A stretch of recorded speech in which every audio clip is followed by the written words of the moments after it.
China's war on sparrows is by no means unknown. You have likely heard that in 1958, Mao ordered the Chinese people to kill all sparrows. The sparrows ate locusts. Without sparrows, locusts ravaged crops and famine befell China. But popular discussions of the Sparrow War are often divorced from its wider context, despite nominally including the preconditions for such a bizarre moment in the nation's recent history. Those that the average internet user might encounter are usually short, clear cut, and easily digestible accounts of poor, myopic Chinese communist policy, which resulted in an absurd mobilization of the masses and consequently led to ecological disaster and famine. It is all told in a neat three-act structure that, while briefly acknowledging the tragedy of the millions of resulting deaths, refrains from no other opportunity to make witty quips about authoritarian incompetence. The communists, foolishly, wanted to control nature for their own irrational ends. The communists, hilariously, with absurd diligence and stifling surveillance, made their people enact this decree. The Communist Party got its rightful comeuppance when nature fought back. The narrative of the Sparrow War sometimes even manages to forego the most basic of additional details. That the campaign to eliminate sparrows was part of a wider initiative to strengthen public hygiene by eliminating the far more reasonable targets of rats, fleas, and mosquitoes as well, which were major vectors of disease in the largely rural but rapidly urbanizing China of the 1950s and 60s. While many productive and comprehensive academic discussions of the Sparrow War exist, they are not the ones being heard by most lay people. There are a few particularly egregious instances of this essentialism that I believe are representative of what the majority of the conversation around the Sparrow War and China's Great Leap Forward tend to amount to. Take, for instance, this AI-generated YouTube Shorts video with 1.9 million views, 97,000 likes at the time I first happened upon it. Sensationally titled Sparrow War that caused millions of deaths, bird emoji, wheat emoji, and posted by the channel Casual Discovery, there does not seem to be a single real photograph featured, and the viewer is guided through their erudite 56-second long journey by the semi-realistic TikTok AI voice that has become so inescapably pervasive in today's internet. The three-act moralistic telling of history that I identified is followed exactly. In 1958, China initiated a campaign to eradicate all sparrows. The government ordered the eradication of all sparrows by any means necessary. While it is understandable that quick, snappy pacing is a norm of the trade in online short-form content, no prior context is given at all in the first introductory line. No Great Leap Forward, or even the Four Pests campaign, the movement that the Sparrow War belonged to, is mentioned. Next. However, this caused a major backfire with fatal consequences, leading to the single largest famine in history. Here, the well-deserved punishment is being served. Backfire and consequences bring to mind someone playing with fireworks rather than a very real tragedy, made distant by the cartoonish, absurdly dramatic image of a screaming Chinese man being attacked by a flock of sparrows. I doubt that there was anyone truly involved in writing the video's contents, but the fact remains that it is arguably a perversion of what it means to reflect on history. What is the message of the video and how it frames the Sparrow War? It may be more pertinent to observe what message people have taken from it. One viewer commented, "It's called karma," and the creator replied, "or nature's wrath." Another writes, "Nature has balanced everything. If humans mess it up, they have to suffer," with Casual Discovery replying, "Yes, study ecosystem and have a good knowledge of how nature works." The lens through which the video conducts its surface-level examination of the Sparrow War escapes the bounds of the screen and is internalized by viewers, inspiring a belief in China as a monolith, China as a villain. Administrative decisions become the responsibility of an entire nation, despite passing remarks about the event's devastating nature, because acknowledgement hardly means anything when it is the constructed morality that is consumed. Aside from the argument to be made against uncritical, AI-generated history content, this video also showcases the narrative being perpetuated. It is not only perpetuated by unthinking machines, but countless sources behind which are creators far more involved in the creative process that have gradually built up this concept. Again and again, we see the same story, the same dehumanization, moralization, the same system of thought that made and continues to make the Chinese originators of disease, cruelty, shame by association. It is a thread linking the Chinese Exclusion Act, Jack London's short story, The Unparalleled Invasion, and Dr. Fu Manchu to a contemporary yellow peril, to COVID-19, the China virus, to, beyond the demonization of China, a deeper unwillingness to think critically about anything pertaining to the nation. So, what does the Sparrow War really mean? My purpose here is not to track or explain xenophobia, but rather attempt to examine the Sparrow War, the era that it belonged to, and how it exists in relation to the rest of the Chinese narrative, in a way that I think is tragically uncommon outside of select academic spaces. Like most events, the Sparrow War was a sublimation of historical through-lines, both ancient and newly emerged. Long-standing cultural values combined with administrative and political fervor in response to a uniquely sensitive time in the People's Republic of China's early history. A concoction that gave rise to, among other things, the Sparrow War. In her book, Mao's War Against Nature, Politics and the Environment in Revolutionary China, Judith Shapiro approaches the events in hopes of distilling from them ideas applicable to all relationships between human civilization and nature. The Maoist adversarial stance toward the natural world is an extreme case of the modernist understanding of humans as fundamentally distinct and separate from nature. The contrast between the militarized Maoist approach towards the conquest of nature and traditional Chinese values of harmony and sustainability is sharp.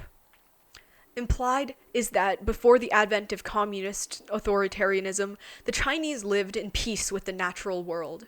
But Shapiro later appends that, however, these sustainable themes represent only one aspect of Chinese nature philosophy.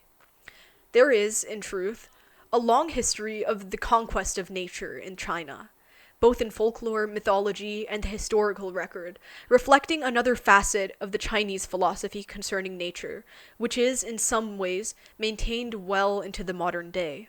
愚公移山 is the idiom story of an old man dedicating his life and the lives of the generations following to the goal of leveling two mountains through sheer, unwavering manpower.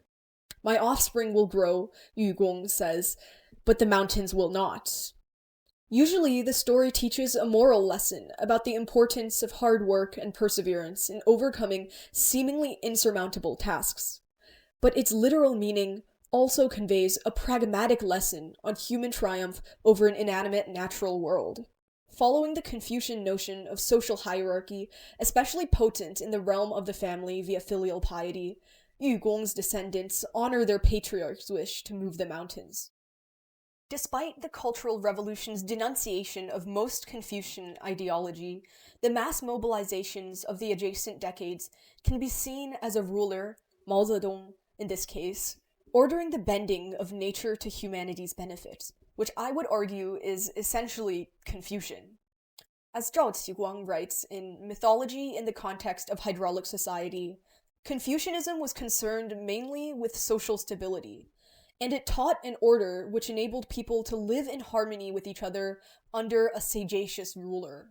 According to Wittfogel's theory about Oriental despotism, in an arid and highly civilized Oriental society like China, emperorship must be closely integrated with hydraulic activities and water resource management. The mythologized, semi-historical first emperor of the Xia dynasty, Yu the Great, combated cataclysmic flooding in the Yellow River Basin with immense irrigation works in the tale of 大禹治水. In recorded dynastic history, China's prosperity was often measured and inseparably tied to proper administration of dams, canals, dikes, sluices, and other infrastructure for irrigation and flood management. Many an emperor's greatest achievement is the construction and maintenance of a waterwork.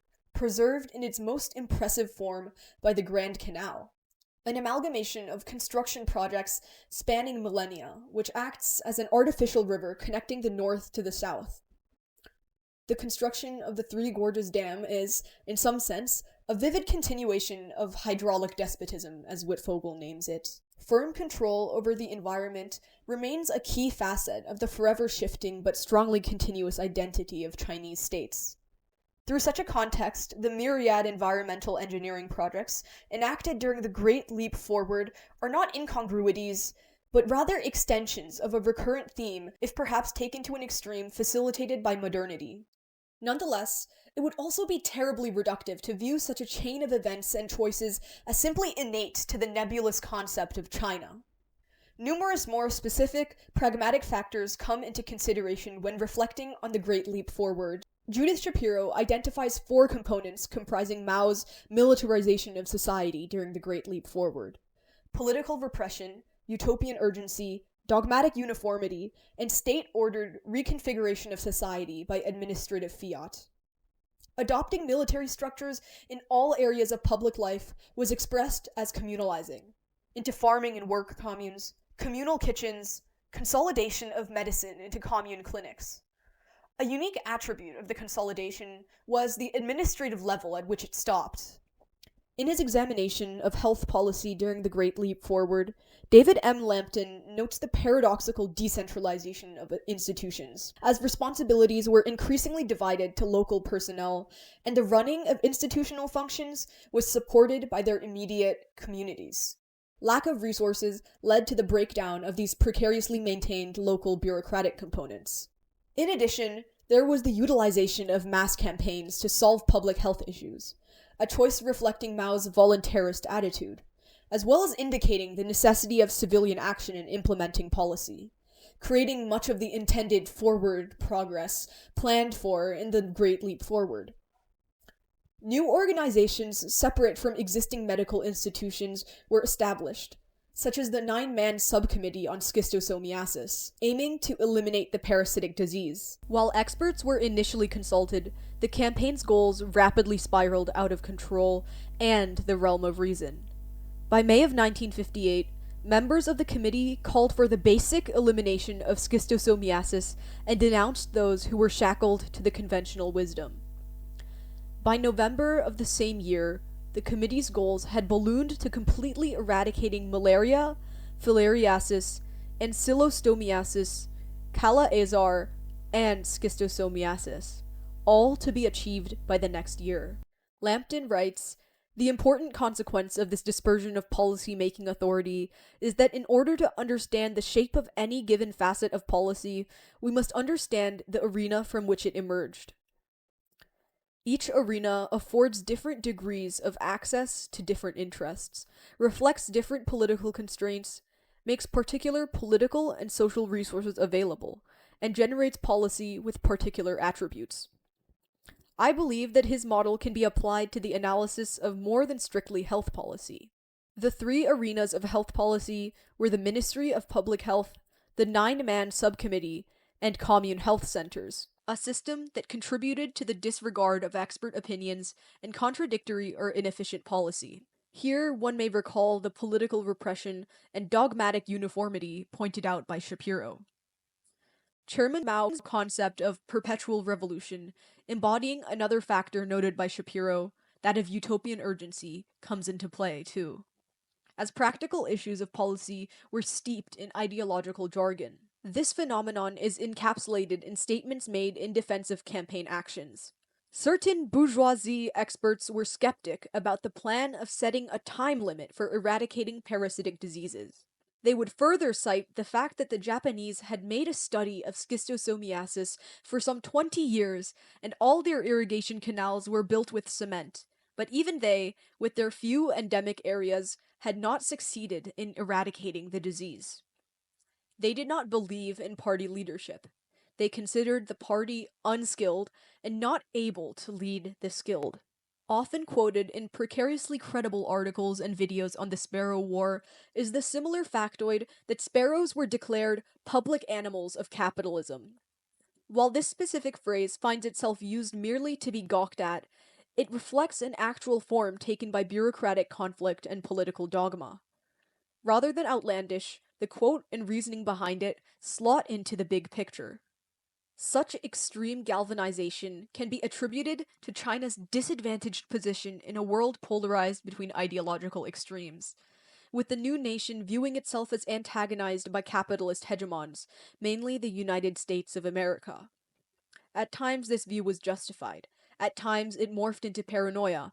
But what matters is that this conception was present and bolstered campaigns to not only modernize the country, but to do so by eliminating the diseases of antiquity: plagues, famine, and ignorance. According to official PRC reports, on the night of April 4th, 1952, hundreds of small rodents fell from the skies over Gan'an County. The next morning, villagers in this remote corner of western Heilongjiang province awoke to find sickly voles scattered in haystacks, piled on rooftops, and even squirming on kangs next to slumbering women and children. Government reports praise the inherent wisdom and decisiveness of Gan'an villagers. Well versed in the natural flora and fauna of the region, they immediately suspected that these rat like animals were an alien species, a form of biological weapon disseminated by American planes that crossed the Yalu River from the Korean front. By noon, the villagers had killed, burned, and buried every vole they could find. Upon hearing this chilling news, the people's government ordered residents to throw themselves into the fight against American germ warfare by joining the patriotic hygiene campaign, 爱国卫生运动. Notably, we see the association of disease and biological warfare with a capitalist enemy, a theme visible throughout the Four Pests campaign. Whether or not these accounts of germ warfare were in fact true, they illustrate another thread woven into the tapestry of politics and ecology that is the Great Leap Forward. The leaders of the new Chairman China bows. were especially concerned with expelling disease, shaking off China's status as the sick man of Asia following the century of humiliation. And so they swung to extremes. This is how entire counties ignited with noise, a din of firecrackers and hammers, metal pails, a discordant orchestra, playing so that sparrows flew and flew in panic until they dropped dead from exhaustion. This is how, in the struggle to create a better future, disaster was built, like a dam cracking, slowly at first before collapsing entirely. Ultimately, the story most people know, certainly the story that gets propagated online, is a history only by name. It is more fable than anything. A crazed totalitarian regime's failed attempts to master nature, leading to ecological catastrophe by consequence. These retellings obscure more than they reveal. To truly understand the Sparrow War, we must go beyond mockery and moralism. We must consider how myth, ideology, historical trauma, and modernity interacted to shape both policy and memory. This is not to absolve the devastation wrought by the Four Pests campaign and other policies of the Great Leap Forward, but to ask, who gets to tell history, and in what form? What assumptions underlie our reactions to distant tragedies?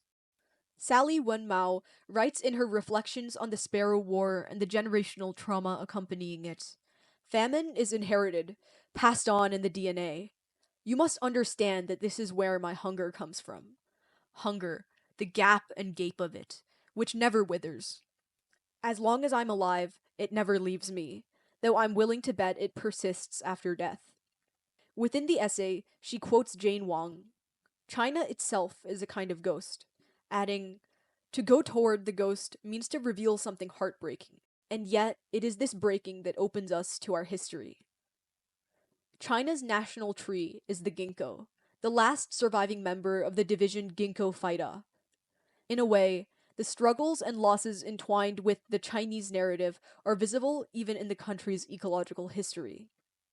The red-crowned crane is China's official national bird, but there was a time when it competed for that place against the humble sparrow, the same bird nearly driven to extinction decades prior. Here's one argument in favor of the sparrow. 1. Sparrows cannot be stable bred. When a sparrow is caught, it will starve itself to death. That shows spirit. 2. Sparrows do not have beautiful feathers. Their lives are unknown and unsung, like those of most Chinese people. 3. The sparrow is the bird Chinese people are most familiar with. Who did not play with sparrows as a child?